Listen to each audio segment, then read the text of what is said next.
resume the screen, please.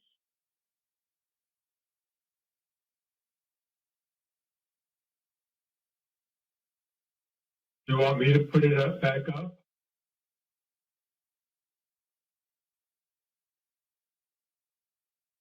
Okay. Yeah, we could go. Well, let's hold off on that for a second. And if another commissioner requests it, we can do that, and we can talk through specific Okay. parts. Let me just officially call us back into session here. The March 3rd City of Santa Cruz Planning Commission meeting back in session at 9:26 or so. And we have a motion before us to approve the coastal development permit and the design permit to implement the oversized vehicle ordinance with proposed changes to the conditions of approval. So we'll go ahead and bring it back to commissioners. Hopefully you had a time. It wasn't very long, but there were some substantive changes proposed. So does anybody want to have any comments or questions before we go to a vote? I have some comments, but I'll be last in line. So looks like I think Commissioner Conway and then Commissioner Kennedy. Okay, thank you. And Commissioner Schifrin, thank you for providing this. I think it is helpful. And of course, we're a little bit on the fly. I generally agree with the clarifications. I feel like you've not, in making this motion, you're not redoing or undoing the work that staff and the many people that have participated in this, but it's mostly clarification. I'd like to clarify that as to the no barriers. I certainly agree that there shouldn't be barriers to participating. However, the expectation that participants in safe parking programs will follow reasonable rules that have been developed by the operator are important. That's one comment. And the other one is on number 6, you're suggesting that there could be a set of reasons why a vehicle can't relocate. I appreciate you acknowledging that. But the occupant will also need to follow all of the other laws on the books. Maybe it goes without saying, no black water discharge, trash, and the disruptive behavior.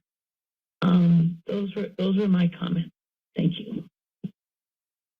Thank you, Commissioner Conway. Go ahead, Commissioner Kennedy. Oh, let me lower my hand.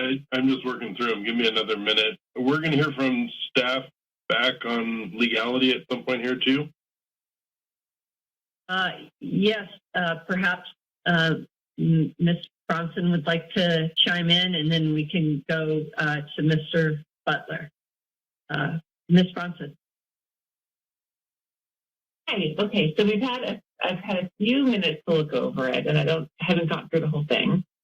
I'm just sort of looking at it in terms of clarity of language, making sure that we're not having any unintended consequences, and also to make sure that everything is within your purview as the Planning Commission. One change I think you might consider is in the paragraph 1. The underlined in black, it says the enforcement of the ordinance will not be allowed, and you might consider changing that to the enforcement of section 10.40.12a to just clarify that it's that one section of the ordinance that has to deal with the no overnight parking rule. I think that's what's intended, but that's something that you might consider. There's also wait, as a maker of the motion, let me just, I'm flexible, and I'm willing to make that change as a friendly amendment to the motion. to specify the section. I think that's a good suggestion. Trying to see where in the... I'll go ahead and second that. Do I need to second your? Well, no, we just have to ask the person who seconded if it's okay with him as well. And that's Okay. Okay, great. Thank you. And I think that same change could be made in other places as well, where it talks about the ordinance. Let's see in one of the bullet points here. I tried to put in the code sections, but Yeah. I guess I failed.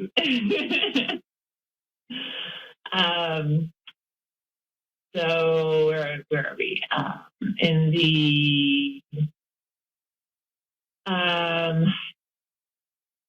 so if we look at number 5, if we go 1, 2, 3, the 4th bullet point ahead of that, it also says sort of the ordinance. I might suggest replacing that with a reference to the code again, 10.40.120A.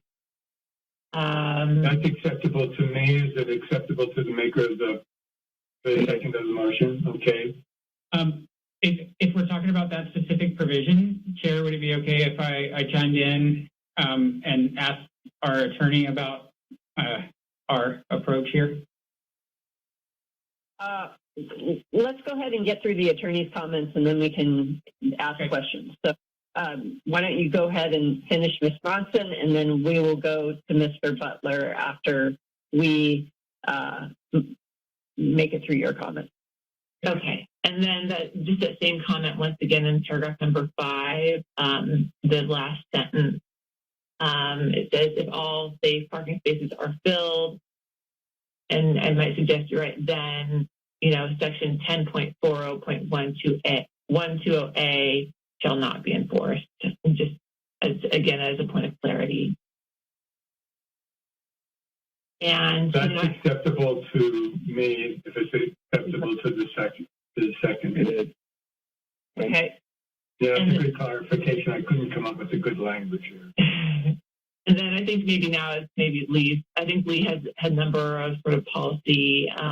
There are a number of issues that are maybe legal, maybe policy, and that Lee and I talked about during the break. So I'll let him take it from here. Thanks, Kathy. And I think the first Before one. you lock in, Mr. Butler, I just want to encourage Ms. Bronson to chime in, and it would be very important, I think, that the commissioners to understand the points of policy where there may be concerns and the points of law where there may be concerns. So it would be very good to get a lot of clarity around that because those can be hard to parse. So please, as much as we can we make those clarifications through the comments? Thank you. The first one that I would like to point out is the hours. I think that the hours there are the changes to the hours are problematic. We had some really detailed conversations with the Coastal Commission staff about those, about how the safe parking programs can be designed in a manner to not limit public access. And so when we're putting the program in place, we're essentially saying that those individuals can park in this location during those hours. And the Coastal Commission was concerned about having those hours too early. And so if they're starting at 6 p.m. rather than 8 p.m., they were concerned that the visitors to the coast may have access precluded by these safe parking programs. And the Coastal Commission also did not support the staff, I should say. I want to be clear that this is the staff that we're talking with, not the commission itself. But the commission staff did not support 24/7 facilities in the coastal zone. I think in thinking through it, in theory, there could be some private lot where that could be the case, and we could wordsmith this such that a private lot would be allowed. But we were specifically talking and anticipating that these would be on public property and public lots. And the Coastal Commission did not want that 24/7 program in a place where it's going to take up and potentially prohibit public access in or limit public access in the coastal zone. That was one of the comments that. So, can I follow up on that with you? So some of these safe parking spaces are going to be in the coastal zone. Some of them may not be in the coastal zone. Would there be any problem sort of differentiating, as it kind of does in the conditions, where we would say within the coastal zone, it would be 8 p.m. to 10 p.m. to 8 a.m., but outside of the coastal zone, they could be from 6 p.m. to 8 a.m. There's no issue with that. The only concern is that some locations that might be more challenging. If, for example, it's a location where office workers or retail workers are using that location, the 6 p.m. stop could be more challenging. So again, this is you talked eloquently, Commissioner Schifrin, about that balance between certainty and flexibility. And this is one where providing that flexibility, I think, is important because a different one site might be fine at 6 p.m. And another might not be.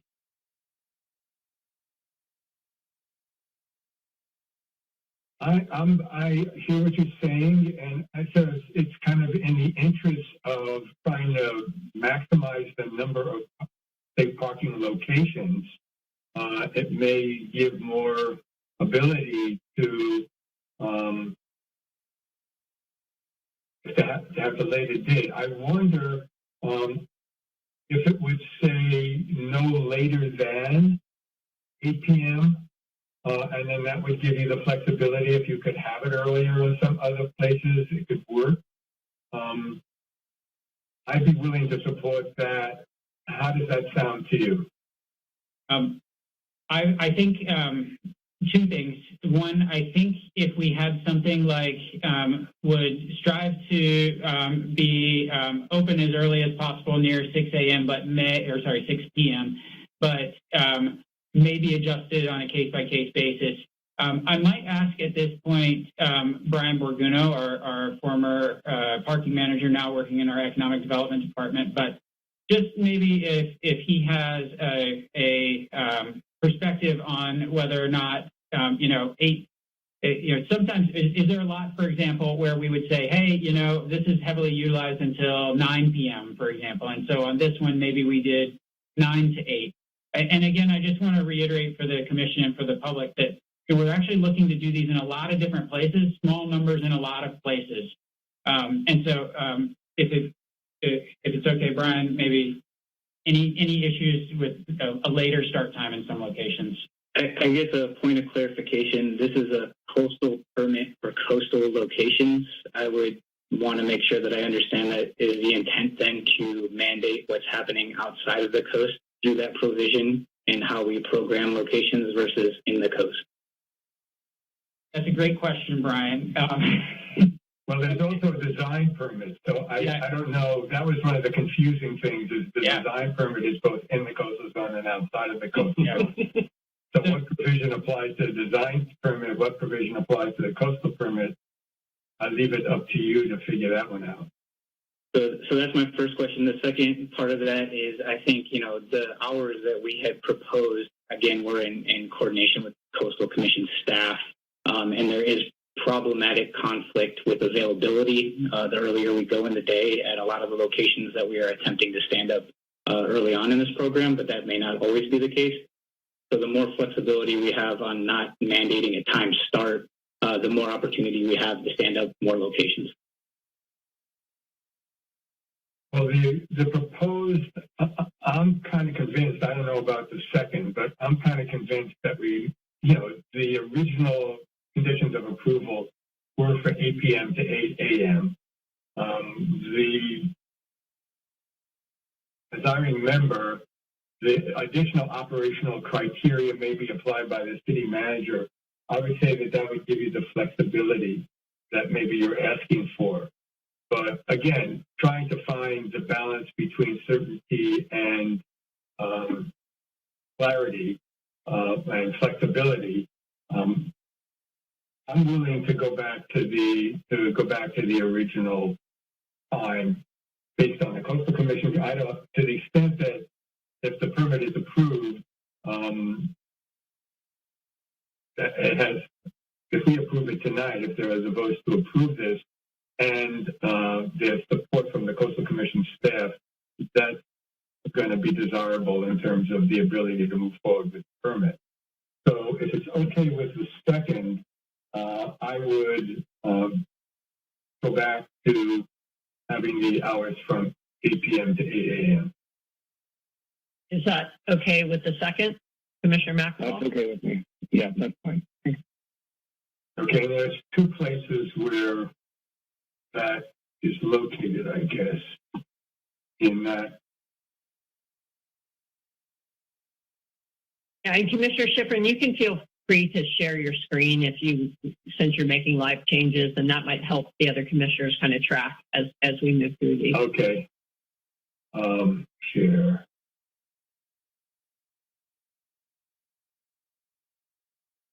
I think you can go ahead to Commissioner Kennedy.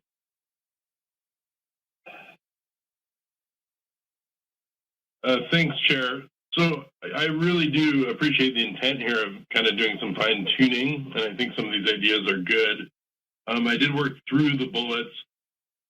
So before I work through those, just to set the table here, I'm coming in at the end of a very long process here, and my concern is kind of upsetting balances that have been worked out through committees and all these, different things that have happened over the years. So at least from my perspective, changing things like 8 to 6, I don't know. That might have a big difference for a neighbor, the 2 hours.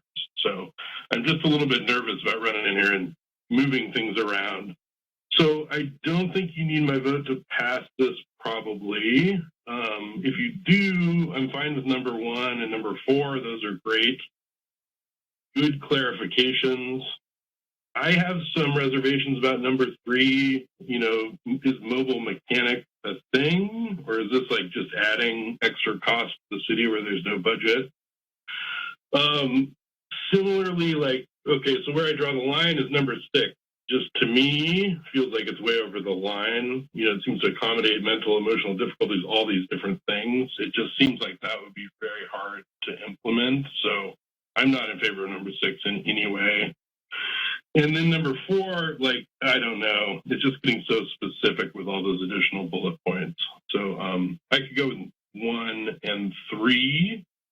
And with love and compassion to our houseless members of our community, truly, I want to bring the focus back to Carol and the neighbors and, all that the neighbors have gone through this process, and re-emphasize that this is a balancing and a good place to start, and we should just do it. Let's deny the appeal, run it out there. Staff is great at adjusting, getting new data. So that's where I'm at with the whole thing. So just to recap, condition changes 1 and 4, no sweat. For me, 3, the mobile mechanics is too much.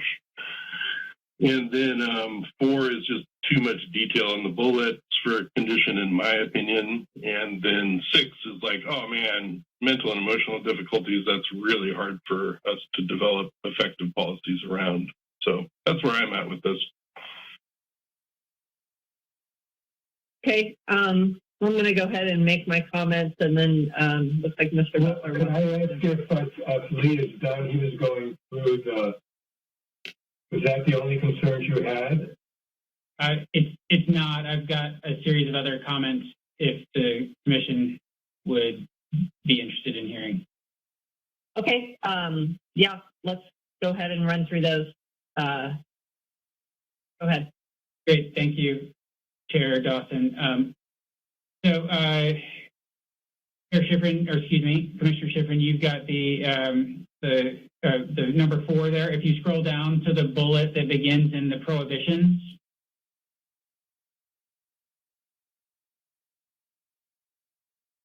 Okay. Right here. Yeah. I think that is wholly redundant with the condition number 5.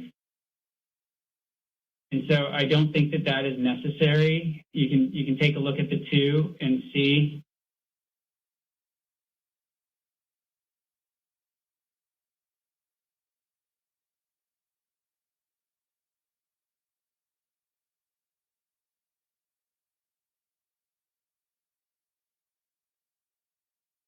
The difference has to do with registration and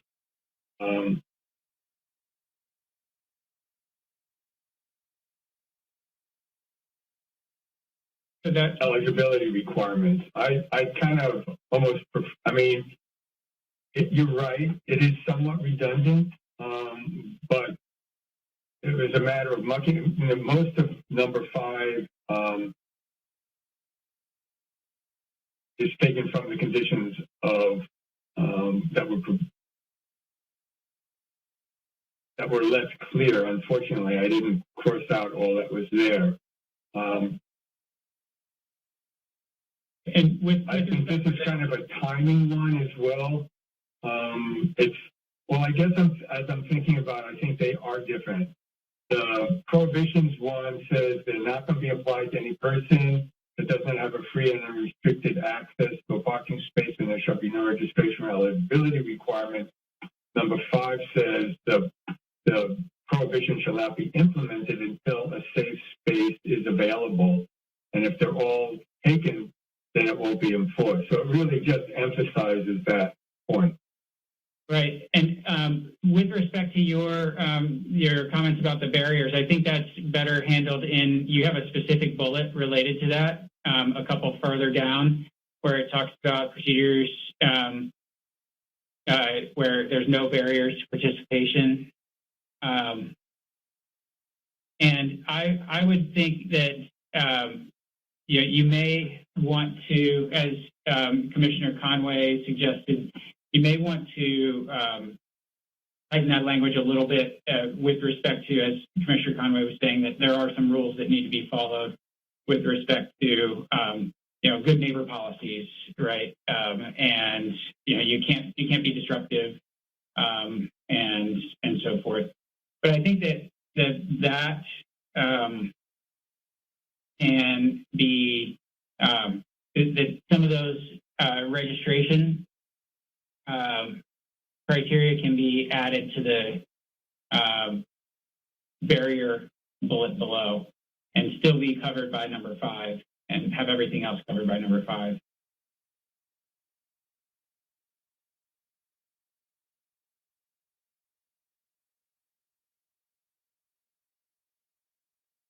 So Mr. Butler, if I'm hearing you correctly, I mean, it seems, well, I'm just trying to facilitate moving this along here. So, Chair Schifrin, you want to keep the sections that Mr. Butler has brought up, and then we can go on to the additional. I do, but I think I'm trying to come up with some language about rules, because I think, reasonable rules are should be followed. Do you have some language that you would suggest? Yeah, let me work on that go ahead, Mr. Butler. Yeah, I could also work on some language also in a moment. It was just, that was one of the things that jumped up to me. Then just down from there, the procedures for informing law enforcement personnel in real time. I know that there have been a number of potential considerations for how this will be enforced and how it will roll out. I might invite Brian Borguno up again. I know that, the display of a permit, for example. So we provide a permit that can be displayed in a window when someone goes to a safe parking location. And then if that is full, then they could also display that permit at various locations to park on street as well. Is that how that's anticipated to occur, Brian?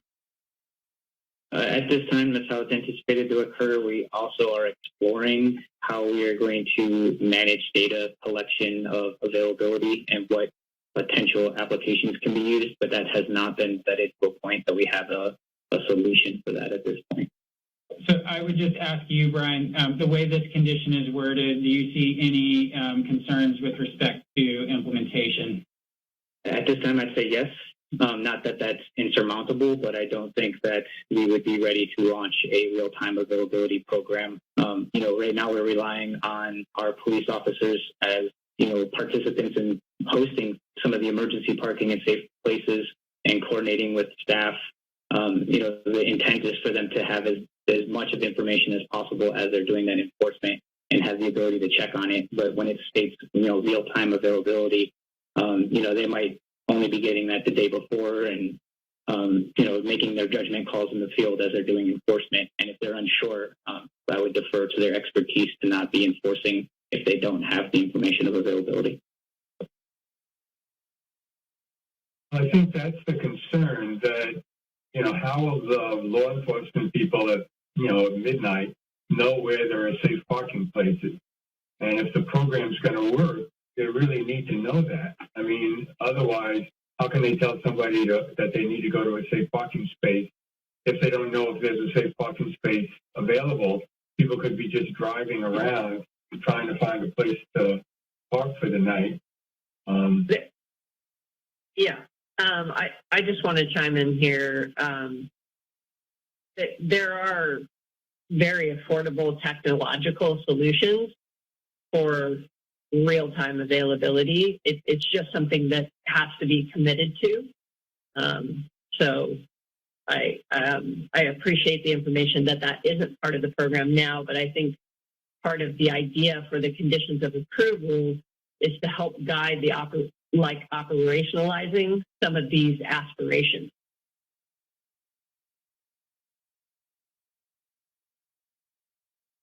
Okay, looks like lots of commissioners have their hands up.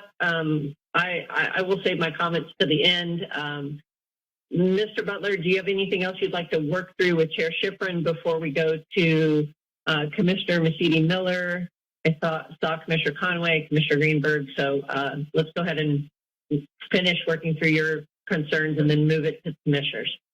Yeah, and would you like me to go through all of mine, or would you like commissioners to comment on the specific ones that, if we're already on that topic? I'll leave that to you, Chair Dawson. Yeah, let's go ahead and start taking comments at each of these points, and so we're not all having to remember the 4 or 5 points before. So if people have comments specific to the section we're working through now, go ahead and raise your hand. I'm going to go ahead and put my hand down. Commissioner Mercedes Miller, go ahead and make your comment. I'm not sure my comments are related to the specific sections under consideration right now. I'm feeling a bit uneasy with the process that we're going through tonight, and I'm feeling a little bit like Commissioner Kennedy was expressing earlier. We're sort of dabbling with something that was obviously developed in close cooperation with other agencies, outside the city, multiple departments within the city. It's a bit like a puzzle. This permit, the development of the permit, and the conditions of permit. And I'm concerned that as we tamper with this, we're going to make a program unworkable, with insufficient flexibility to meet situations that have not been fully fleshed out. And I think it would be wise for us to, think carefully about changing things too much.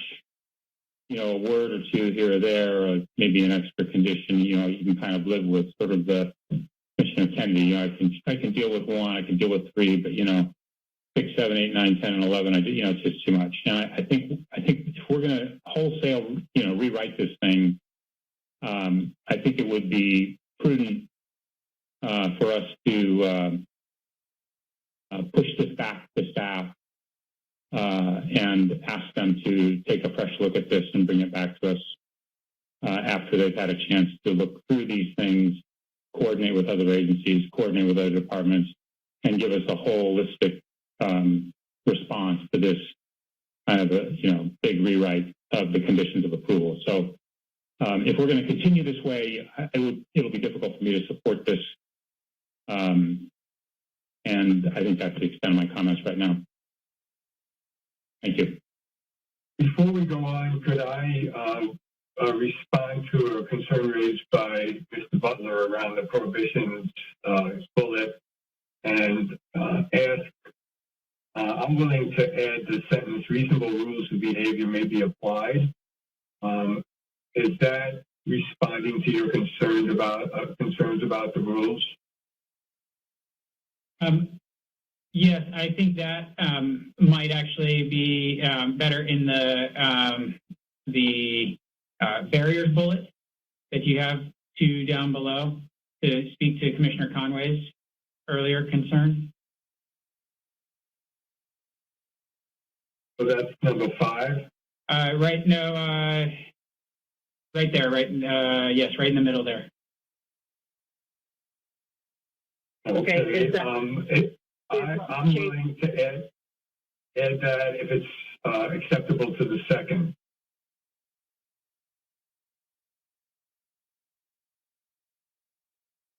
Commissioner Maxwell, you are on mute. Can you hear me now? Yes. That's acceptable for me. Okay. Mr. Butler. Let's see. I do have on that prior section some potential language where the prohibitions one, if the commission is interested in that. Well, I'd like to hear what you would propose. I'll pull up a draft here. If you could, or would you prefer I read it? I could. Yeah. Are you stop sharing? Yeah, go ahead and stop sharing screen, and you can bring up your screen, Mr. Butler. Okay, let's try this.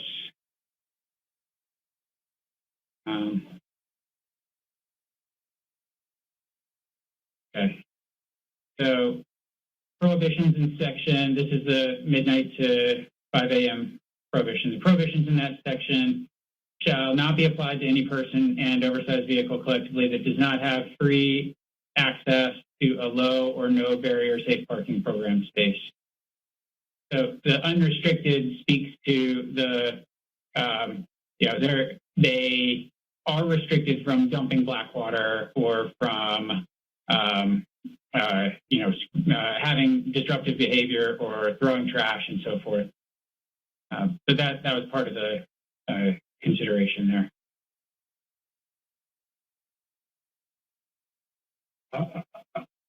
Frankly, I'm concerned about low and what that might mean.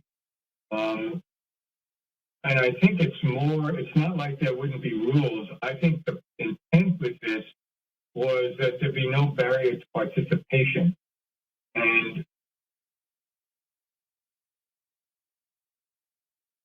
so I guess I'm not comfortable with that change as I'm reading it. I just wanted to put something out there as an option, and it looks like Chair Dawson wanted to comment.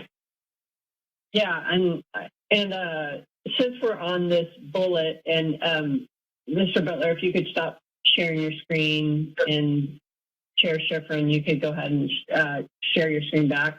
I think that I would like to offer a friendly amendment around the reasonable word. I think kind of a more common term with could be like good neighbor.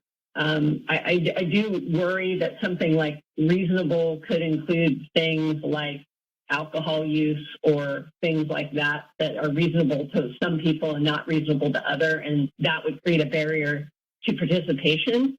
So good neighbor rules usually are around things that Commissioner Conway mentioned, noise and hoarding and, trash, and of course all the existing rules around pollution and those kind of things. So I would like to offer a friendly amendment instead of reasonable that you use the word good neighbor.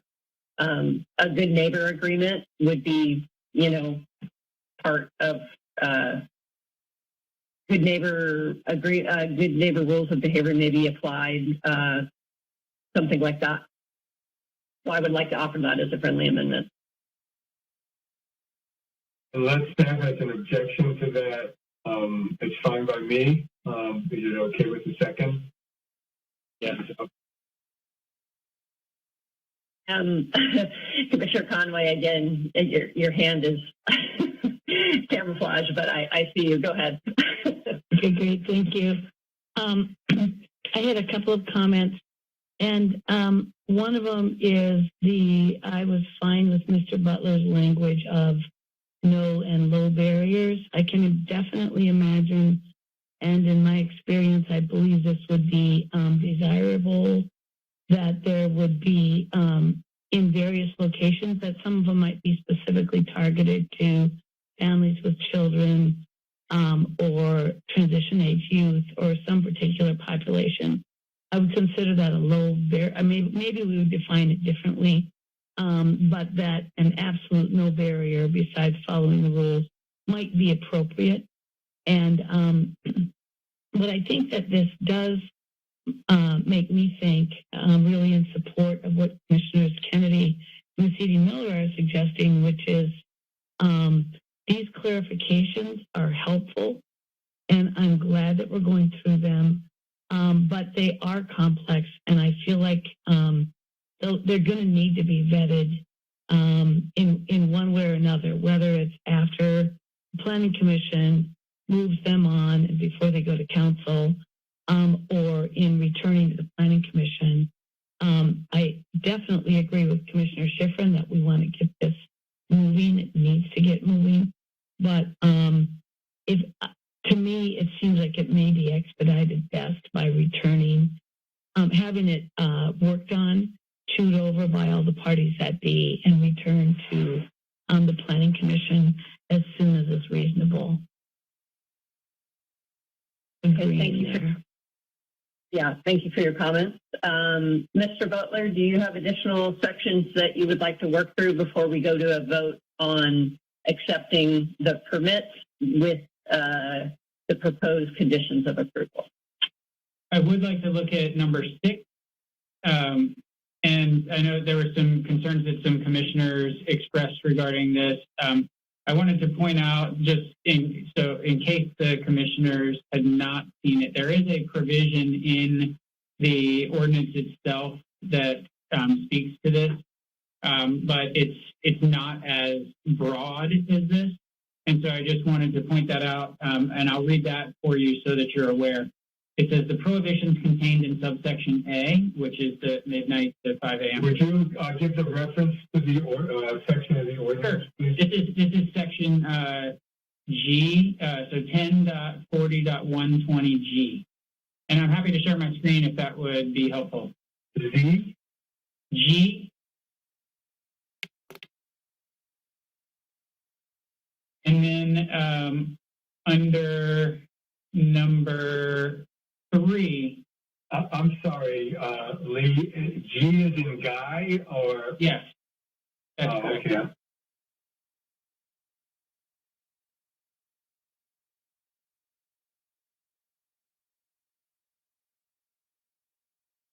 So under number 3 there, it says oversized vehicles involved in an emergency or being repaired under emergency conditions. So the midnight to 5 a.m.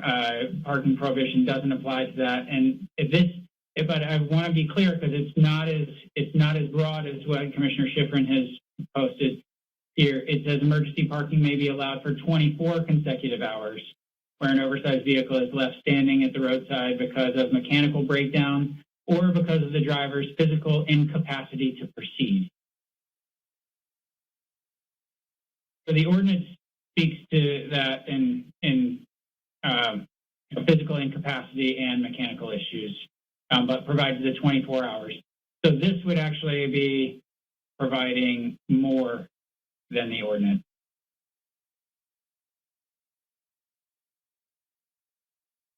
Okay, thank you for that clarification. So I did want to make a few comments before I bring this to a vote, just generally. But I'm not sure if is Mr. Butler down? Is that the last of your proposals? Yeah, that I think we could do a lot of words here, to be honest. But I think those are the big ones that jumped out to me that thought might be of interest to the commission. Okay, thank you for going through that. I'll go ahead and save my comments to clean up here. So Commissioner Greenberg, did I see your hand or no? Yeah, okay, go ahead. Commissioner Greenberg and then Commissioner Mussidi-Miller. Then I'll make a brief comment and then we'll go ahead and take it to a vote unless somebody else's hand comes up. So Commissioner Greenberg. Thanks so much. And I really appreciate everyone's efforts around this. My understanding is the spirit of this really is that we want to balance the different sides that we've been hearing, and that we want to, perhaps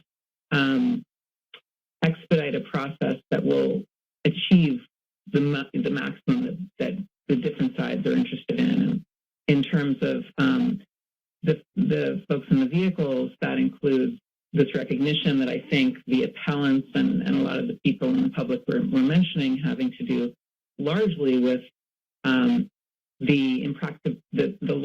that this is not a really practical, humane policy insofar as there really aren't sufficient spaces available, and the 10% of the spaces relative to the number of people in the vehicles and so forth, and that this effort is really to ensure that it won't be implemented unless those spaces are indeed available, and in fact, speaking also to the concerns of neighbors and others, as well as to folks in the vehicles, that services are available in those sites, in these safe parking sites. And so there's this effort to really ensure that the material reality is in place in order to make this practicable and humane, and something that is sustainable to some degree. So that's the way I'm understanding this effort, and that, it could go through a whole other process that might take longer, and that this might achieve the maximum of the needs of both sides. And so that's,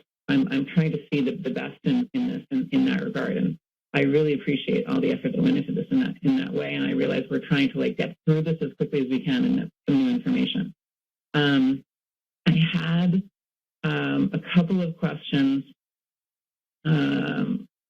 One is,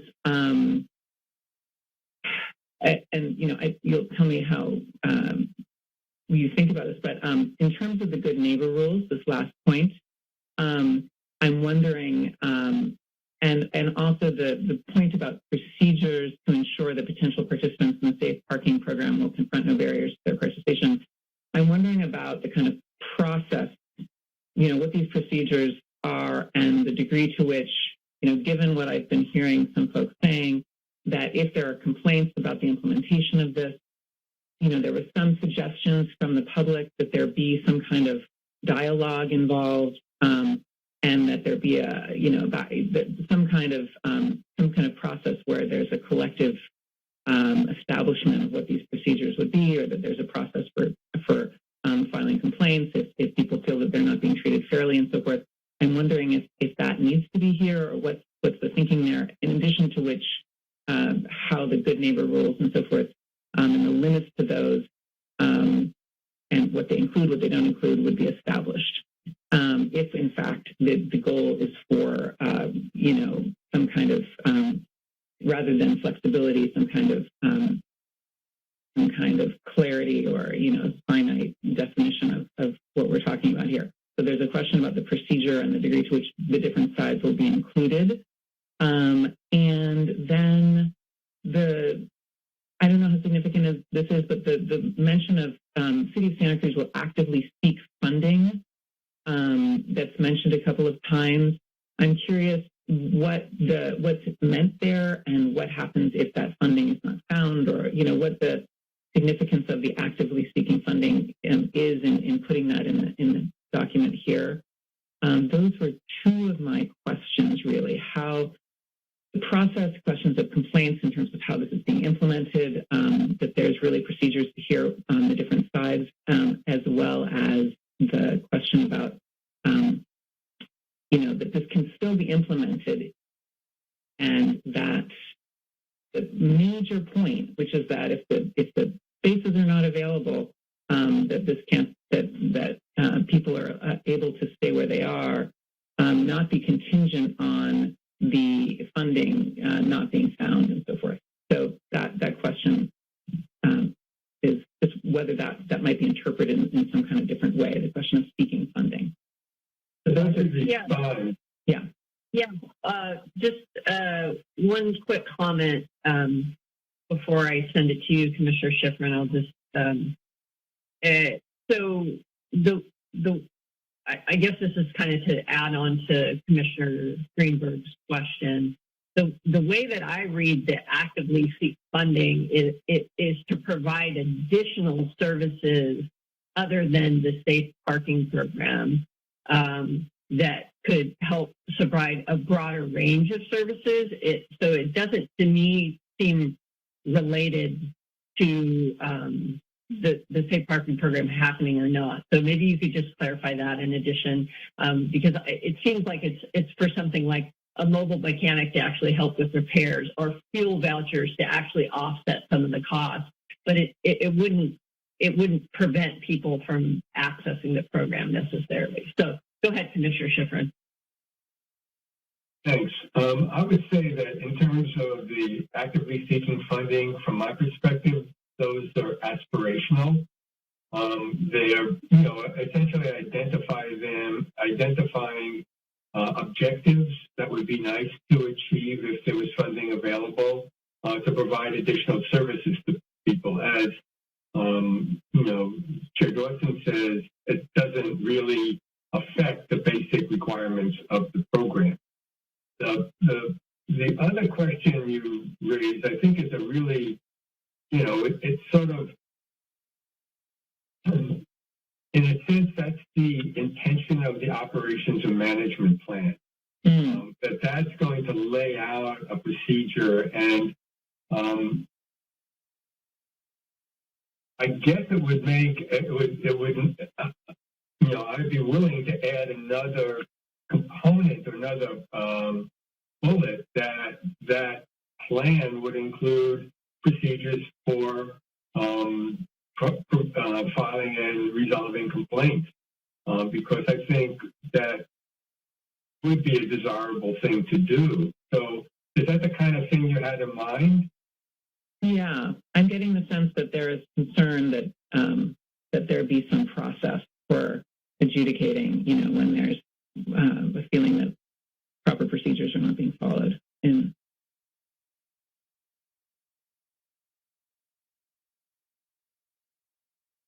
So, thank you. Does that make sense to you? I'd be happy to add that as a friendly amendment if it's okay with the second. Yeah, I'm okay with that. Okay, and could you clarify what you're adding, Chair Schifrin, just so the other commissioners are clear?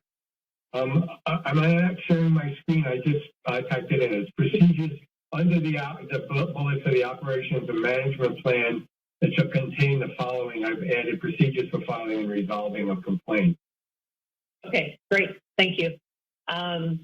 So Commissioner Mercedes-Miller.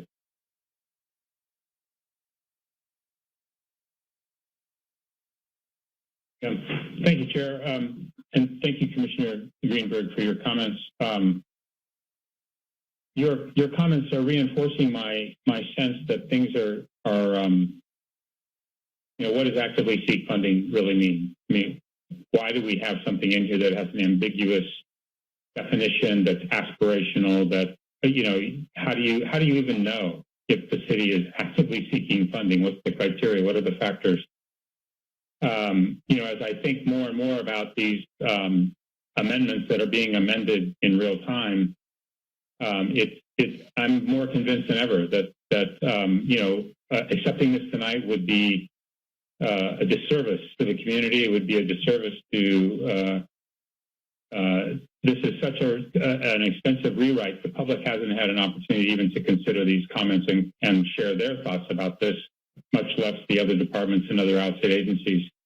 For example, one of the criteria is that the sites must be available in the city of Santa Cruz.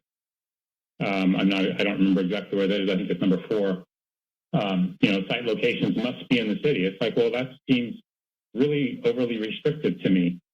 So what you're saying is that there's a county institutes a safe parking program, and they have a space that's just over it's in Live Oak, just over outside the border with the city. That wouldn't qualify as an open space. I mean, it's like there's some things here that are just not being thought through, and I'm really worried that if this gets approved, that we're just creating a monster here that basically makes this program, very good program, to try and provide a facility that's much needed.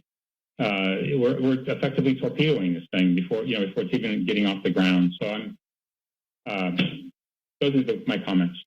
Thank you. All right. Thank you, Commissioner Mercedes-Miller. We'll give Mr. Butler one more shot here, and then we're going to take it to a vote. Mr. Butler, did you have a comment? Thank you, Chair Dawson.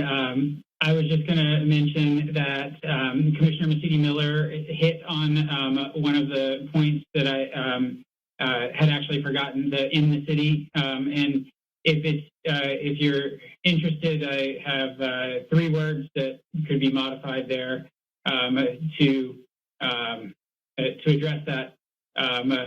And if it's also the will of the commission to continue this and bring it back so that we can work on the recommendations in the spirit of what the commission has sought here. We're happy to do that as well. So I'll leave it to the discretion of the commission as to whether or not they want to hear the 3 words. I want to hear the 3 words. I'm always up for hearing the 3 words. Okay. I would add for under where it says site, I would say some site locations, and then shall be provided in the city of Santa Cruz.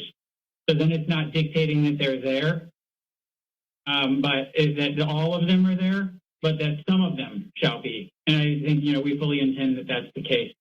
My one other change, which I didn't raise before, and that's why I didn't raise this because I thought it was tied up with that, I would get rid of portable because there might be actually permanent toilets at certain locations. So those are the 3 word changes. The problem I have with the locational change you're recommending is that one of the complaints we've got from in the testimony is that it's a hardship for people who are down on the west side to have to drive to Aptos to find a place, or even to Live Oak and SoCal. And so I think it's already, as we did receive testimony that having to drive at all for people who have a hard time paying for gas is a hardship. And, we go to the 3 miles from the west side to the east side. Well, having it outside the city means it's even further. So, I mean, I guess I'm not supportive of making that change because I don't, I think, it's extending the hardship. That was a thoughtful conclusion, revision in terms of trying to respond to the concern that people raised about how far they have to go. I am happy to take out the word portable if it's acceptable to the second, and because I think that's a good suggestion. I think, Chair Dawson, you can make your comments, but I'd like to say some final things in regards to why, from my perspective, it makes sense to do this tonight rather than putting it off.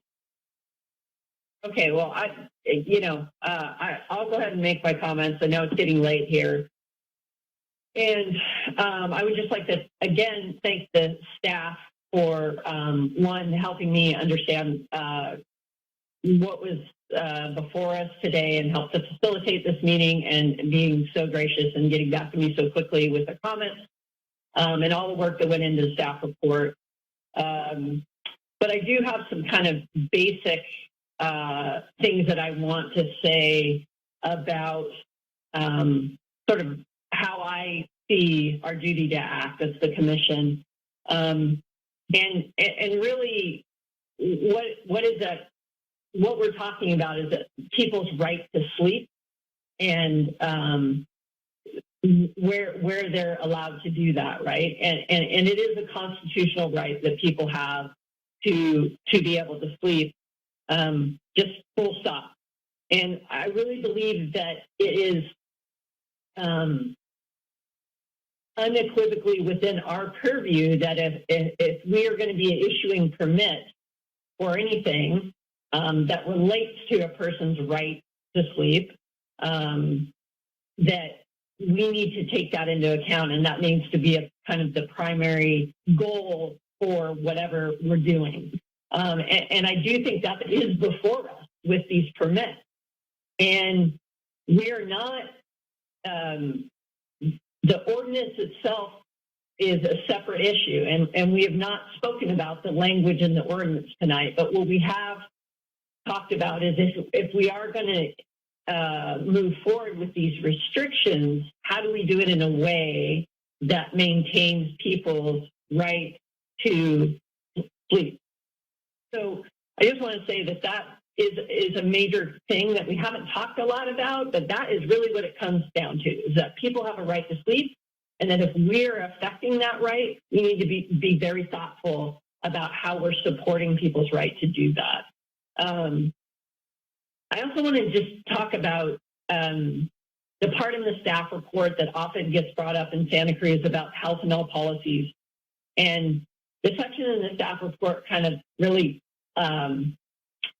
it really stood out to me because it had an analysis of the impacts to the environment and the impacts to the neighborhood, but it included no analysis of the impacts to the unhoused community taking shelter in their vehicles, and when that ability for them to sleep is disrupted, and the impacts to them. So that I just am hopeful that if we continue to bring up health and health policies and we conduct these analyses, that they're comprehensive and they're holistic in what is included in the staff report and for the public.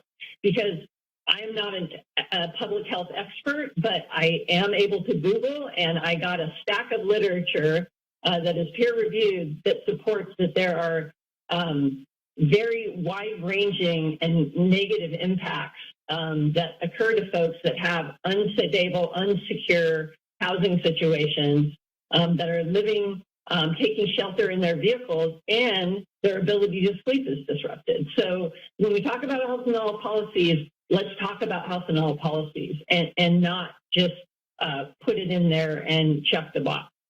So, and then kind of the last thing I wanted to say is, again, this is in the staff report, and I think this is a mythology that I want to take the opportunity to call out in any forum that I can.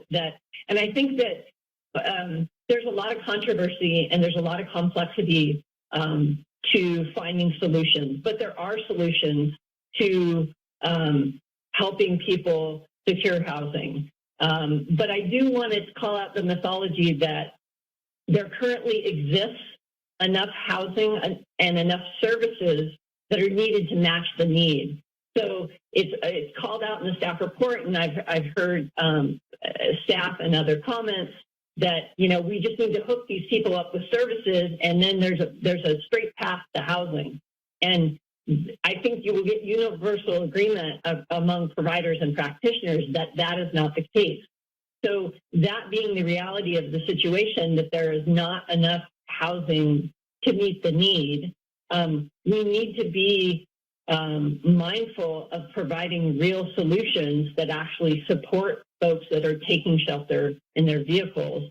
And I feel like the conditions of approval really add some shape and give some strong guidance while still allowing flexibility to build a program that actually does what staff says the intent is, which is to actually provide more security, more stability, more predictability for folks that are having to take shelter in their vehicles. So I strongly support the conditions of approval. I strongly support of moving this forward so that we can actually provide services and bolster their services where available. So looks like Commissioner Mercedes-Miller, and then I think we'll go ahead and go to vote.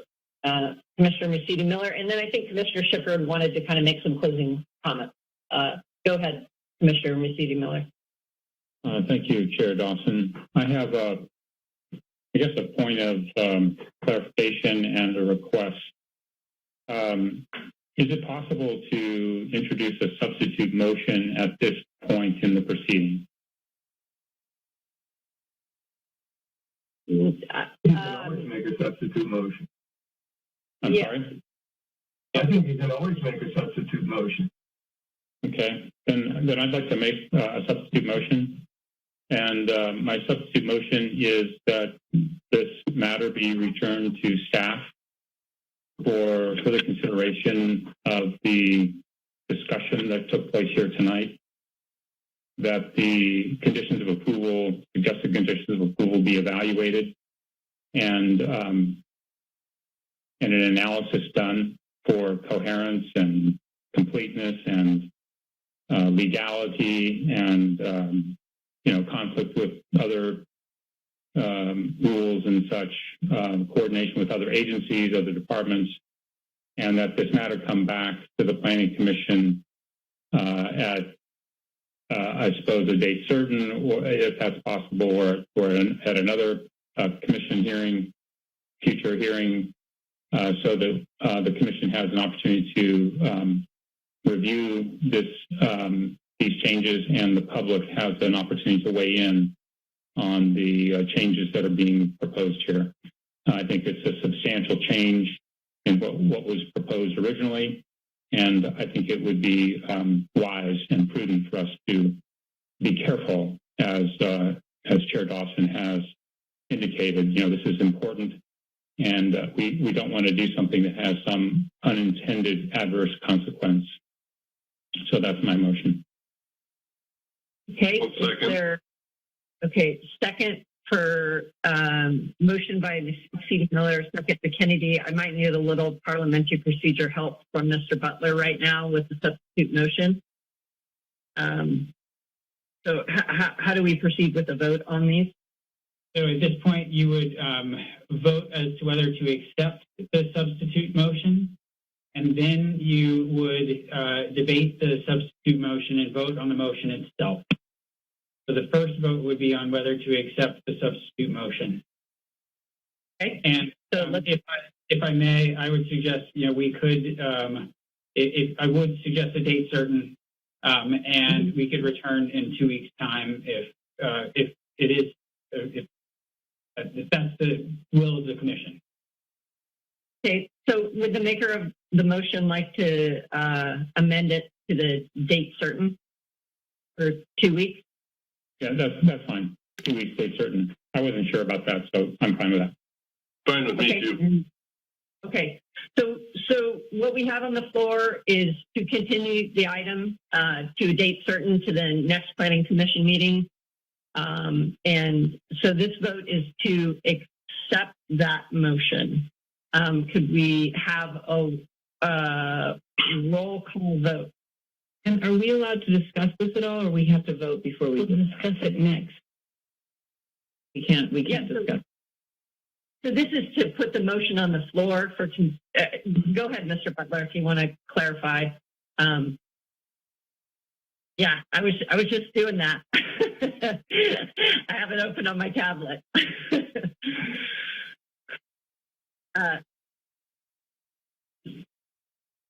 I think what I'm reading is that we would accept the motion for consideration, and then we would have a discussion, and then we would vote either yes or no on the motion, I think is how that goes. Chair Schifrin, or former Chair Schifrin, do you have any insight in? It seems weird that we can't. I think the substitute motion is always very weird. That's the process that first you have to accept it and then you get to vote on it. You don't want to vote on it, why would you accept it? You don't want to support it, why would you accept it?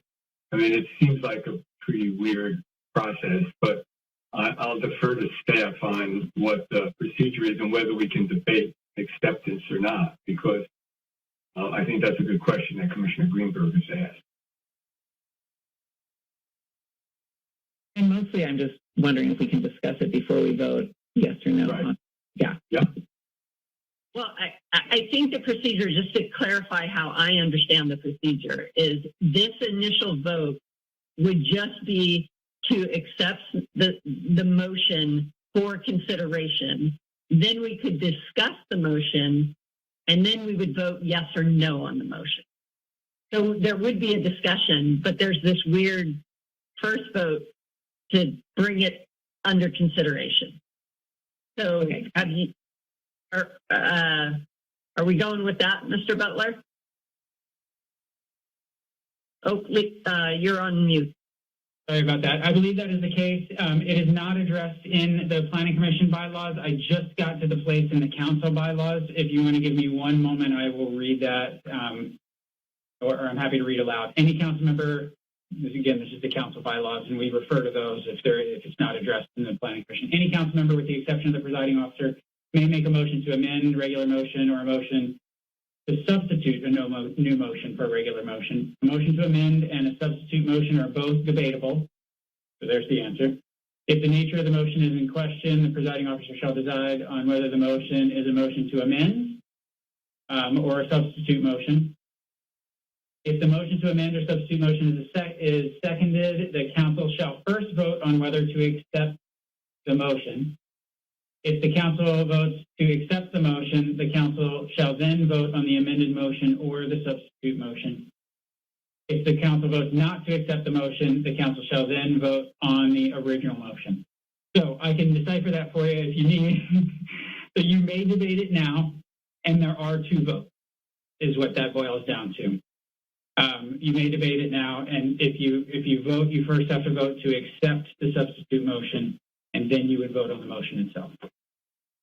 Okay, so we have 2 points of debate if we choose to take them. Right now, what is on the floor is a substitute motion to continue this item to date certain 2 weeks forward. Does anyone want to make a comment before we take a vote to accept the substitute motion for consideration? Chair or Commissioner Sisson. Yeah. From my perspective, I don't support a continuation. I don't think it's, I don't agree that it's justified at this point. So I would not vote to approve this substitute motion. So it seems weird that I would be voting to accept it, especially since we can debate it. So my sense is, I don't think we've been talking about this for quite a while. We've gotten a lot of testimony indicating that the ordinance and the permit provisions really don't strike a good balance between the needs of the fixed housing residents and the need for the oversized vehicle residents. What came before us tonight represents what the staff felt as a way to move forward, what the staff was recommending as a way to move forward. I think that the from my perspective, the original motion on the floor to revise the conditions is an improvement and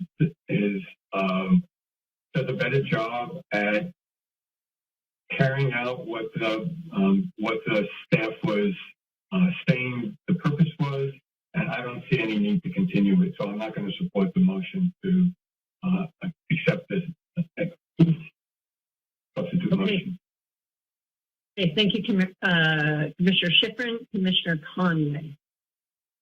And Commissioner Schifrin, with respect, and I really do appreciate the work you've done tonight. I think your comments just now would actually be better placed after we hold a vote about whether or not to accept the substitute motion. If after debate the substitute motion fails, we will be reverting to the hastily drafted improvements to the conditions of approval. So for that reason, I'm going to be supporting accepting the substitute motion. Okay, so again, what we're voting on right now is accepting for consideration a substitute motion to continue this item to a date certain in 2 weeks. So can we have a roll call vote to accept this substitute motion for consideration from the clerk? Commissioner Conway, Aye. Greenberg, Aye. Kennedy,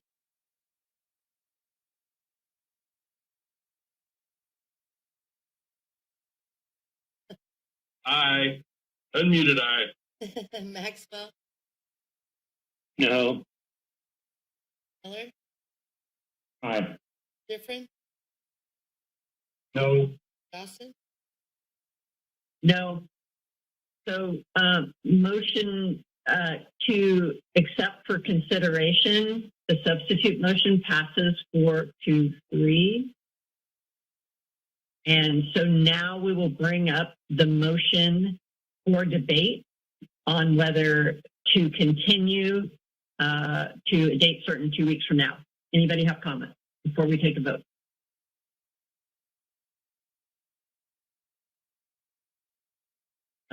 Commissioner Conway. Yeah, thank you. I really do appreciate this whole discussion. As I stated earlier, I think it has been really useful to discuss, even though the hour is getting late, Commissioner Schifrin's suggestions. I think it's been really helpful. The specificity of the input that we've been able to provide to staff and the varying interested parties has been very useful, and clearly this language needs to be tightened up, cleaned up, and aligned. So I will be voting in favor of it.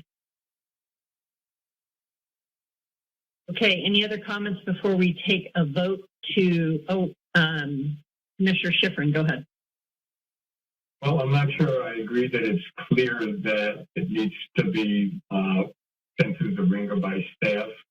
What we got tonight, I felt in terms of the recommendation was quite inadequate in terms of providing protections for people in oversized vehicles, allowing for, and from my perspective, an excess of discretion.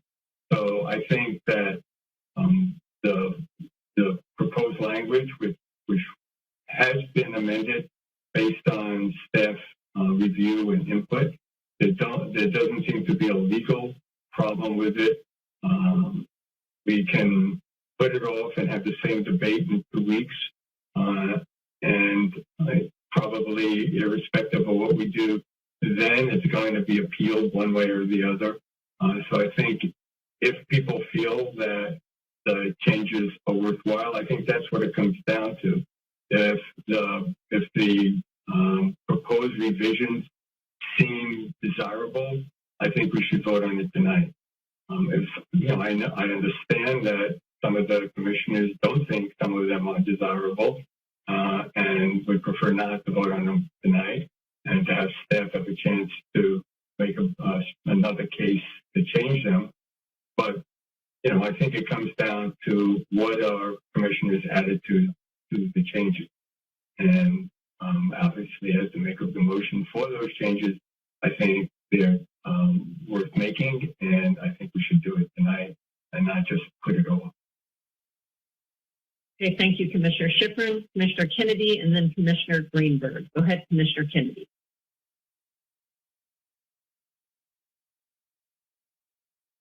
All right. In addition to not liking some of the changes politically, I just have serious concerns about process and having things sprung on us and the public at the last minute. Thank you. Go ahead, Commissioner Greenberg. Commissioner Greenberg, you're on mute. Well, I think that, you know, the response has, the effort of this response has been to take into consideration the population that's in the home, that's housed, not all of which, some of whom spoke on one side, and, populations in the vehicles, as well as others who are housed who spoke on another side, and that this was a really sincere and effective effort to, strengthen this, the permitting process and so forth, and the safe parking program. And I really appreciated that the legal counsel was able to weigh in, and that the planning department was able to weigh in. And I think nothing is going to be perfect, but that it's important to move forward in a way that takes seriously the concerns in a way that what has been proposed does. And so, in that spirit, I would support the original motion. Okay, great. Looks like we are at a vote. And just to clarify, so this is a vote to accept the substitute motion. No, this is a vote to approve the substitute motion. Sorry. To approve the substitute motion. Sorry, it's getting late. Okay, so could we have a roll call vote from the clerk, please? Yes, and just for clarification, the date would mark.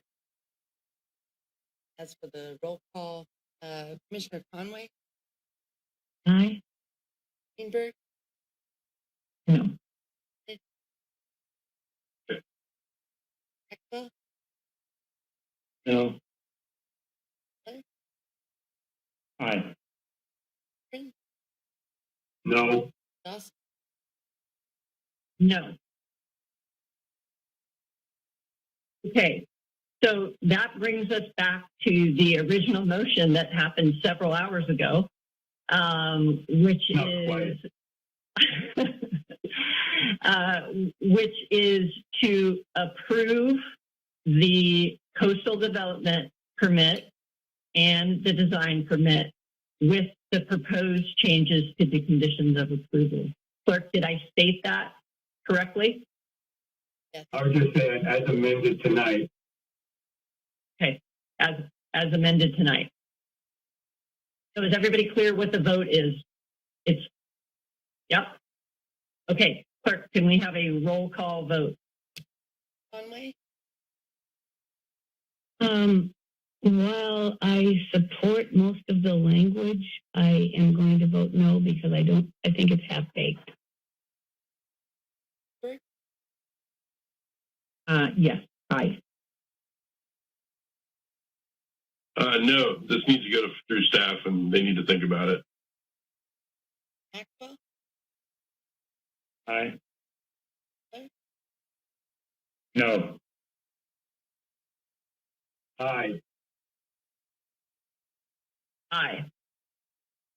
Motion to approve as amended tonight, the coastal development permit and the design permit passes 4-3. and what about the Thank you, everyone. We are not seeing.